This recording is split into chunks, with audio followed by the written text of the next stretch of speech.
Hello, lovelies. Haven't done a vlog for a while. Lots been happening, but I just haven't really got around to giving you guys an update.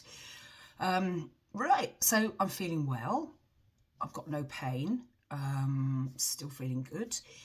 Had a couple of blips a few weeks ago when my blood tests, which I have to have done every time I go for or I'm due for my injections.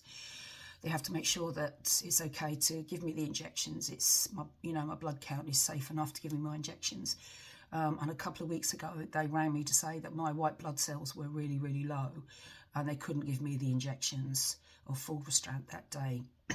So they said, we're deferring you for another week to see how well your blood cells recover. Excuse me. So went back the following week, and I went in and I spoke to the oncologist, and she said, we're going to take your bloods, we're going to see how your white blood cells are, and if they're okay, we will then bring you back this afternoon for your injections. So I said to her, well, if the blood cells aren't good, how do I get my drugs for the month? And she said, well, if your white blood cells are low, you shouldn't be on the drugs. And I said, but I wasn't told to stop taking them. And she says, oh. I said, I actually had a week left over because I stopped while I had sinusitis. So I had a week left over and I carried on taking them, but nobody told me to stop taking them. And she went, oh, they should have done. And I said, well, they didn't. And she went, oh, right, okay. She said, we'll do your blood tests and we'll see how the white blood cells are. So they did a blood test. Later on, they rang me and said, your white blood cells are actually worse than they were last week, so we're going to have to defer you again. But this time, don't take any drugs. And I said, well, I haven't got any left anyway, so that's all right. So I stopped for another week, partly worrying me, but apparently it's okay. And then I met up with a group called Make Seconds Count, and they meet once a month on the last Friday of the month in Belfast. And I was telling them about my white blood cells being really low, and they said, eat dark chocolate. Yeah. But the downside of this is it has to be 85% pure chocolate, and not anything less, really, for it to build your white blood cells up. Whoever heard of dark chocolate helping white blood cell counts improve? But I did check it out on Google when I got home, and lo and behold, there does appear to be evidence that dark chocolate can help with white blood cells. So I went and bought some 85% cocoa solids, or whatever it is they call it, dark chocolate. And I have to say, I took a square and it was, it was horrible. It was just like, plasticine in my mouth. It wouldn't melt. But I stuck at it, and I found that Lidl, other brands are available, do really nice 85% dark chocolate. So I've been taking that now once a day when I remember. So I went back, what day is it today? Wednesday, innit? Yeah. So I went back last Tuesday. They did my bloods and they said, if you don't hear from us, then everything's hunky-dory and you can come back for your injections. And guess what? Everything was hunky-dory. So I went back and got my injections.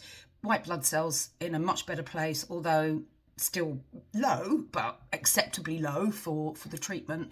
But what they then have done is they've now adjusted the dosage of my daily abemaciclib tablet. So I was on 150 grams twice a day. I'm now on 100 grams twice a day.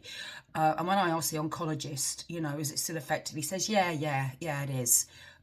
He says, we always start off with the highest dose until we can get the measure of how it's affecting you. And then we then see if it's causing problems, and then we can adjust it to the lower dose. So I'm on the lower dose now. So I'm quite reassured about that. I've got my CT scan this afternoon. Now, this is the progress CT scan to check how well the treatment has been working. I have to fast from 1 o'clock this afternoon. What time is it now? 1:45 nearly. So no food, no drink. I've got to go in at 5 o'clock and then take this contrast, which enables them to actually see the abdomen and the chest area much more clearly. So going in at 5 to take the contrast, and then the scan will be actually at 6 o'clock. I won't hear anything for a couple of weeks. So my next appointment to see the oncologist is the 8th of April. And I'm hoping then that I'll have the CT scan results. So I'm really hoping, fingers crossed, that the treatment has been working and has stopped the cancer in its tracks. Whether that be in the form of it not getting any worse, or if it's possibly gone smaller, I'll take either of those. So I'm really hoping that everything's going to be okay on that score. Listen, it is what it is, you know, just going to have to just accept whatever it is, and just hope that everything is working well. Right, I'm back from a CT scan. Went okay. Spent the first hour drinking the contrast. Desperately needed the loo, but you're not allowed to go before 20 minutes before the appointment, I think, something like that. And then I went under the machine, and they inserted the dye, and it makes you feel like you've wet yourself.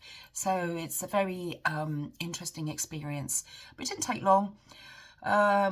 Felt, I don't know, feels really sort of weird having the CT scan, because this is going to tell me if the drugs are working or not. I won't know, as I mentioned earlier, what the results are for another few weeks, but I'm really hoping that the drugs are having an effect.